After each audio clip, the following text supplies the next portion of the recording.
Hi, I'm Veronica Adeka, and welcome to Beauty and Fashion Talks here on Arise News. Join me as we chat about the latest in fashion news and beauty.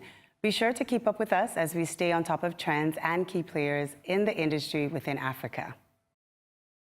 Now, research has shown that several products used in hair salons and even products that we use on our skin contain a number of hazardous chemicals that may harm our health. So we're going back to the basics of hair care. Joining me today is Nibi Lawson, founder of Kinky Apothecary, who will be telling us why we need to go back to Mother Nature to source our hair and skin products. But before she joins me, I'll be dishing on the latest fashion and beauty news from around Africa. So don't go anywhere, because Fashion and Beauty Talks will be right back.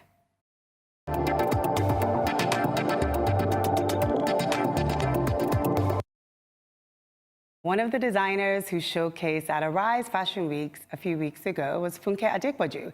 She has revealed her Spring-Summer 2018 collection, which she calls Lola Flores. Now, the collection, which will officially launch May 5th, is inspired by the iconic actress Lola Flores. It depicts the portrait of a very elegant woman who is not scared to stand out and dares to be dancing. Fringes, burlesque, lace, and wild ruffles found their way in the overall collection. 3 weeks ago on the show, we talked about the importance of lingerie and undergarments.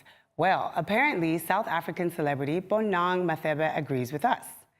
She announced on Instagram that her new Bonang for Distraction Autumn-Winter 2018 lingerie collection is now available in stores and online at Woolworths, South Africa. The pieces from the collection include bodysuits with lace inserts, lacy two-pieces, and a delectable tan lace teddy with lace paneling. If you are a makeup enthusiast or an aspiring makeup artist in West Africa, then I am sure you were at the second annual Ghana Makeup Awards on Saturday, where the best in African beauty all gathered at the Kempinski Hotels. The awards, which was hosted by Juliet Ibrahim, had leading beauty industry professionals in attendance. Tarafella Duratoye won African Makeup Icon of the Year, while Sandra Dawn Arthur went home with the Makeup Artist of the Year plaque. The honorary award for exceptional contributions to the makeup and beauty industry was given to Mam Serwa Achepong K. Congratulations to all the winners. It's time now for a short break, but don't touch that dial. Don't go anywhere, because I'll be speaking with Nibi Lawson when we return.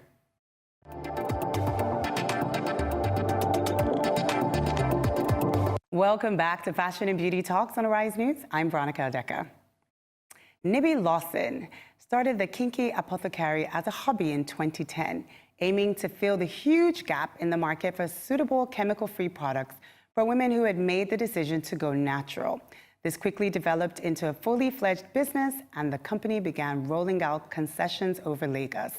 In addition to supplying products, the Kinky Apothecary also organizes events in an attempt to educate women about their natural hair, the most of the notable being the Nigerian Natural Hair and Beauty Show, and is poised to launch a chain of salons during the course of 2018. Welcome to the show, Nibi. Thank I am you, so Veronica. excited to have you on the show. I've told you already that I'm so excited to have you on there. Thank you for joining us today. Thank you. So glad to So be here. let's just jump into this natural hair movement. What is natural hair?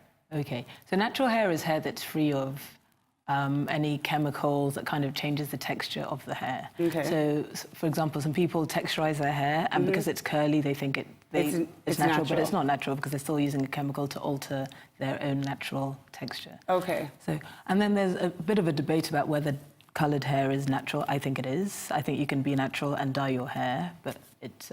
Why would there be a debate on colored hair? Because it's still putting a chemical... Okay, because you've altered the natural state of the hair? I guess, yeah. But then where do you draw the line? Because when you're natural, you can braid your hair and stuff. Yeah. So I think it's just maintaining the integrity of the texture, the natural texture of your hair. Okay, and that's what that means. So Yes. I know that before we even jump even further into that, I just want to get your insight on your journey with how you actually got started, because you mentioned to me you do have a full-time, like you work, and you've actually had relaxed hair previously, Yes, I have. and now you have natural hair. So how long have you had natural hair, and what has this journey been like that got us to this point? Okay, so first, my hair was relaxed when I was really young, so I was about 9. Against your own my mum couldn't deal with all this Yes. hair when I was like a kid, so it was relaxed. And I must say, you have 9. amazing hair. Oh, thank you. Thanks very much. But then it was always, I don't know, it just never really sat well with me, the relaxed hair. So when I was 21, I first went natural only because I liked how curly hair looked. So I cut my hair off and I had the short afro, you know, when people were rocking that back in the late 90s. Yeah. And then I just kept it and it grew out. But then when I moved to Lagos in about 2005, 2006, there weren't any products for my hair. Yeah, so and I couldn't deal with the humidity. That was another big thing. So I ended up relaxing it once and regretted it immediately. Did it fall off or something? Or No, it just wasn't me. I just felt like I looked the same as everybody else, my straight hair. And also because back in the day, not many people had natural hair. So I liked being unique.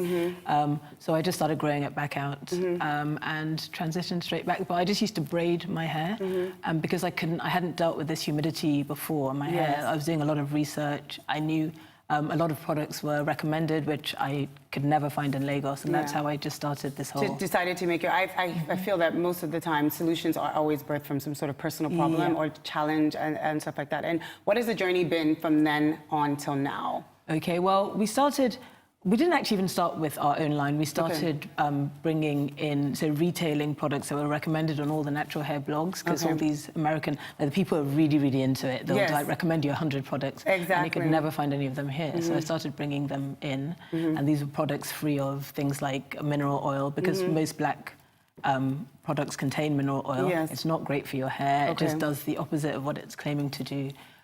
So trying to find products with natural ingredients was quite impossible. So I was bringing those in and then started making a few of our own products. So we only really do oils. We have a product which I've actually brought in today called the Whip Batter, which is our most popular product, and it's a really good sealant. So we'll definitely touch on that a little bit later. But I want to get, where do you go from? I mean, it's one thing to take care of your hair, not to be able to have the products, and then you're looking to research and figure it out, and then understand your own hair. But where do you go from understanding your own hair and being able to educate or teach people or create a product line that is useful to other people? Okay, well, in terms of educating people, that just came naturally. Naturally, from all the research? Yeah, a lot of research, and it was a passion. So I was actually obsessed with hair. Like literally, I was literally on science blogs, I was on hair blogs for hours a day, even when I was supposed to be at work. Yes, I think we have some of the products on the screen that are showing up for our viewers to watch. Yeah, and so that came naturally and just from the research. In terms of developing the product, I'm not a scientist. And like I said, we only had a few things like oil, basically just pure oils and stuff like that. The Whip Batter was developed because I was figuring out something to make for myself. But then our entire line, which is coming up, because I'm not a scientist, I've worked very with a closely chemist, with people who do know things. Yes. Let me ask you this question based on products. We do, Africa is really rich with a lot of natural products. And did you find it to be easier for you, more so or not? And really trying to tap into how much of the natural products that we actually have here do you find that most homegrown brands use or you're using for your own products? Okay, well, so I think, like you said, it's extremely rich in ingredients to use. But then I find that when people make products, they import a lot of things. So there are a few brands that are maybe 90, there's some brands that actually advertise they're about 98% raw Nigerian ingredients. And that's really things that I think that people should aim for a lot more, because people are still importing the components that go into making their products. Into making the products, And do you feel that even just because it is using a homegrown product, does that necessarily mean that it's good, or this concoction will actually work to help your hair? Well, I think different things work for different people. What you're saying about using homegrown products, so I see these things as raw ingredients. So you've said products. So for example, people tell me, oh, I've got such dry hair, I moisturize with coconut oil, but you can't moisturize with an oil. Oil just seals in your moisture. So the coconut oil is, I mean, when it's either used at the end of your regimen as a sealant is when it works best, or if it's used within a product. So I always recommend people use a properly formulated shampoo, a properly formulated conditioner. What does that mean when it says properly formulated? So like a shampoo that's been, so when you go into the shops and you find a shampoo that's been made, it's not, I know people like to make their own products.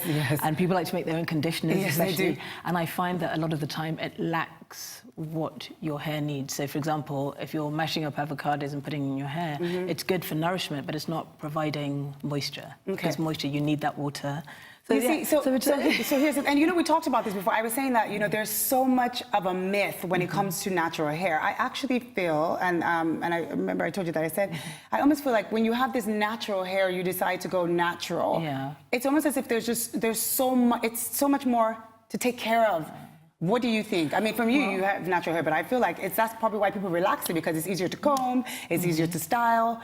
You just. But then, okay, so for example, I mean, as with everything, it's a choice. So you can spend hours on your hair, you can spend 30 minutes on your hair, or you can you can be natural and not look after your hair at all. Exactly. So pretty much natural hair does not mean it's good hair or great hair. Exactly. And when I was relaxed, yes, it was easier for me to look after. My hair never really grew past my shoulders when I relaxed hair. Now it's almost waist length, because I didn't know what I was doing. So it's not just because I've gone natural. That's one of the factors. But then also, I just wasn't really looking after my hair when it was relaxed anyway.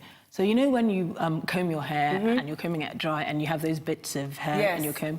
I mean, that always used to happen to me when I was relaxed. But it's not, you're not supposed to have broken bits of hair every time you touch your hair, because otherwise your hair would never grow. Oh, really? Yes. Okay, but I thought that your hair, it says that it sheds out a little bit. Yeah, it sheds or it breaks. They're very different things. Okay, it sheds or breaks. So but what if I go a long period of time? So if I go a whole month where my hair is maybe braided up and then I have it covered, then I take it out and then I comb it. Obviously, I might have like chunks of hair. Is that okay, or?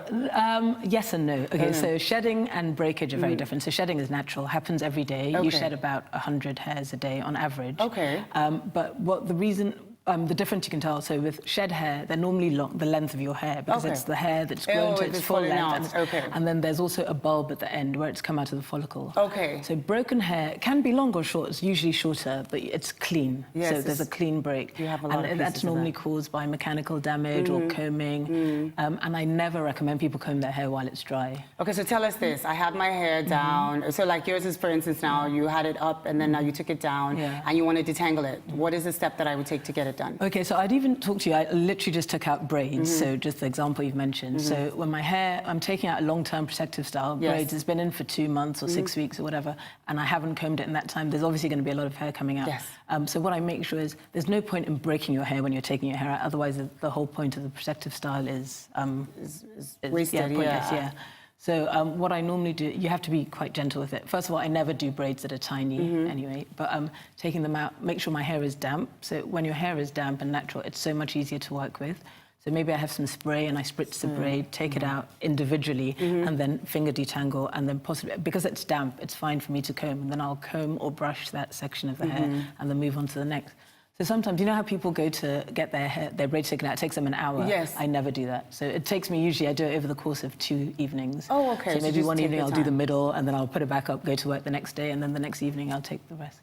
This is really interesting. I mean, we have so much more to discuss, but you know, you guys that are there tuning in and watching, I'm sure you have a lot of things you want to know. We're heading for a really short break, but when we come back, I'm going to continue this conversation with Nibi, so don't go anywhere.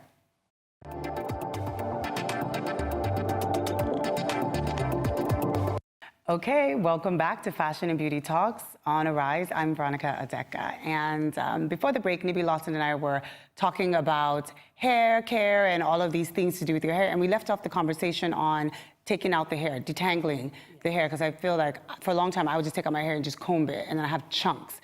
So I was just asking you, you know, you mentioned to spray it. So I was saying, can I spray it with oil mixed with water and then use that to kind of... Now you've added the water. Okay, so I can. Okay, so before I was saying that, can I just put oil? Well, water is the most important part, so because that's the moisture. So, so what I tend to do is have a spray bottle with water, maybe a little bit of leave-in conditioner or any conditioner. Oh, I could do leave-in, a bit of conditioner would be good. And a bit of oil, And a bit of oil, like coconut oil? Yeah. Okay. I don't like coconut oil personally for my hair because my hair is very brittle, but it's a really popular, it's actually one of our best selling That's what I was going to say. So there is a whole... uproar of yes to coconut oil, and a lot of people use it, but you're not the only person who, it's kind of, I've heard other people as well say that, no, coconut oil, not so much. Why is that? Or is it because of the hair might take or not? Yeah, well, Okay, coconut oil is an amazing, like all oils are amazing, but everything, you need to find what works best for you. But coconut oil helps your hair strand to hold on to protein. Okay. So, and most people with our kind of hair texture tend to be more protein sensitive. So there's a limit to the amount of protein that your hair can take. Yeah. Okay. So when you're using loads and loads of coconut oil, it can make your hair a lot more brittle. So I've got very dry hair anyway, so for me, coconut oil just does that. And then if you're like traveling, so in England in winter, it actually freezes because it's solid in cold temperatures. So it might work better here as opposed to somewhere. It does work better here. I love it for my skin. I use it very, very rarely on my hair, but in my hair I use it as maybe a pre-shampoo treatment, and that's it, but I don't leave it in. Okay. So one of the things that I want to talk about, I was telling you that I don't know if other people are like this, but I have a lot of confusion on what ingredients go into proper shampoos or what we need to look for. I was telling you that my dilemma the other day, I was at a supermarket and I'm trying to figure out what kind of hair products to buy for my daughter. Yeah. Can I use the same products for my son or my daughter that I use on myself? Is there a difference? What should I look for on the ingredients or what should I be wary of? Okay. Can you share with us? Well, first of all, as I said, you shouldn't have been shopping for hair products at a supermarket. You should have come to me. That is true. That's the first thing. So I will be going to Kinky Apothecary next time. Yes, for sure. A shameless plug. Yeah. But anyway, but the reason is that in all our products, we have actually done the research to look at what's in the ingredients in products. Yes. So most shampoos and stuff, for example, have sodium lauryl sulfate in it because it's like a detergent. So it's the same thing. To wash. Yeah, but it's the same thing that's in like washing up powder and everything, but it's really harsh for your hair. So strong. So we tend to just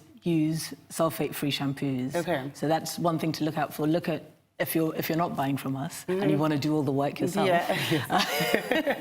then just go on to, like, basically get into the habit of reading the ingredients. So for a shampoo, just try and avoid anything that has sodium lauryl sulfate or SLS, it's sometimes called and stuff. So because that's a really harsh ingredient. Yeah. So what should I look for? Should I look for things that have like what is it? Jojoba, and they have jojoba it doesn't oils matter what. Because those are just add-ins. Oh, just add-ons. It doesn't matter. So, but just look and make sure it doesn't have certain SLSs. things in it. Now, another thing, I saw some of the products. When it comes to products, what is this co-wash? I don't understand what that means. When a product says co-wash, what am I doing, or what does it have? So, co-wash is basically just a conditioner. But then a lot of people find that they can, because conditioners have enough surfactants in it to remove the dirt from your hair. So a lot of people find that they can just wash with conditioner. So that's what co-washing is, just washing with conditioner. So I tend to do that because especially living in Lagos and all the pollution and smog and everything, I tend to still need to shampoo my hair and to get my scalp clean. Is that because you carry your natural hair? Because what if I'm using protective hairstyles? Well, no, when the styles, because a lot of people don't actually wash their hair in a protective style,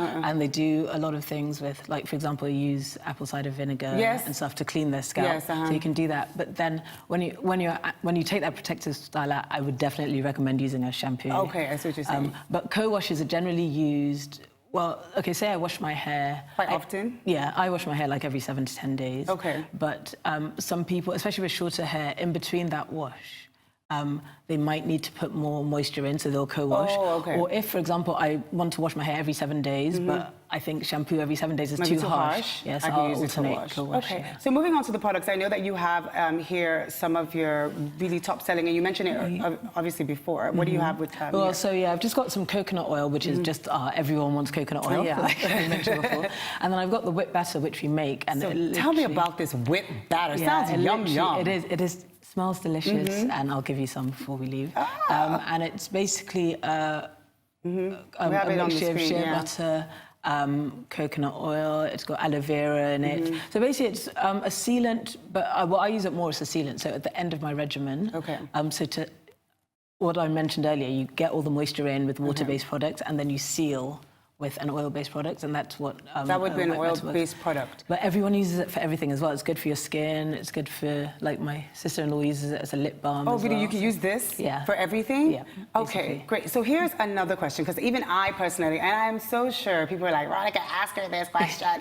So with a product, with something like this, I have been told that sometimes you cannot put things directly to your scalp because it will clog it, and we're trying to help the hair to grow. So explain to me, in layman terms, Veronica wants to get her hair done. I go to the salon, they wash my hair.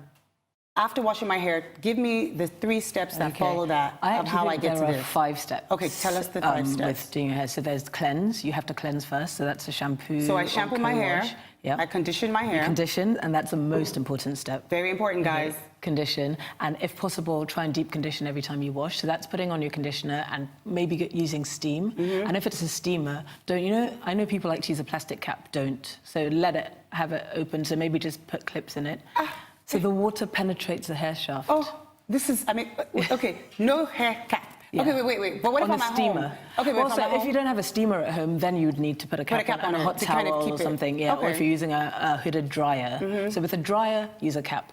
With a steamer, have it open so the water penetrates. Okay, so then what's the step after that? I've washed my hair, conditioned my hair. Moisturize. So just like you'd wash your face and you tone, and then you'd moisturize before you put on your makeup. So you need a leave-in or a moisturizer before you put your sealant. So would that act as a moisture? Can I use that? No, that's the last step. So that's the step after. So cleanse, condition, moisturize, seal. So what do I use as a moisturizer to moisten? Like a leave-in conditioner. Anything that says hair milk. Okay, hair milk. The first ingredient has to be water. Okay. Yeah. So that's. So water or hair milk or leave-in conditioner. Some people use aloe vera juice. Okay, aloe vera juice. And that's the one that we spray, and then you can now braid up the hair or put it whatever in the protective with a little bit of your oil, so you're sealant. So you're sealing it. So then after that, that's when I use that. No, you can use that as your sealant and also as your styler. So that works for both. So style is the last step. So you know how people use gels or mousse or whatever. So you can use that as well. It holds in your twist. So that's after I've done my hair up. After you've moisturized, to do your hair up, you would use that. Okay, then I would use that to seal it up. Okay, great. So thank you so much. This is a lot of information on the products. I'm sure that people are tuning in. If people want more information about this, I know you also do classes, and then you have the natural hair events that you do. If people want to know more about this, where do they go and how can they get access to these products? Okay, so they can go to our website, which is www.thekinkyapothecary.com. Apothecary.com. Or on our Instagram, so we're quite active on Instagram, it's @KinkyApothecary. And normally when we have events or anything coming up, we do announce that. You do post it on there. And you not only carry your own product, but you also carry other brands. A variety of brands, so both imported and local. And our product. We've got, I think, about 350 different products now. Oh, wow, fantastic. Well, Nibi, this has been an amazing time having you on here. We can't get enough. I'm definitely going to have you back on because I'm sure people are going to flood me in with questions, so you will come back, right? I will. And share I'd be more happy with to. us. Okay, everyone, thank you so very much for tuning in. That's all from Fashion and Beauty Talks today. Thank you for watching, and goodbye till next time.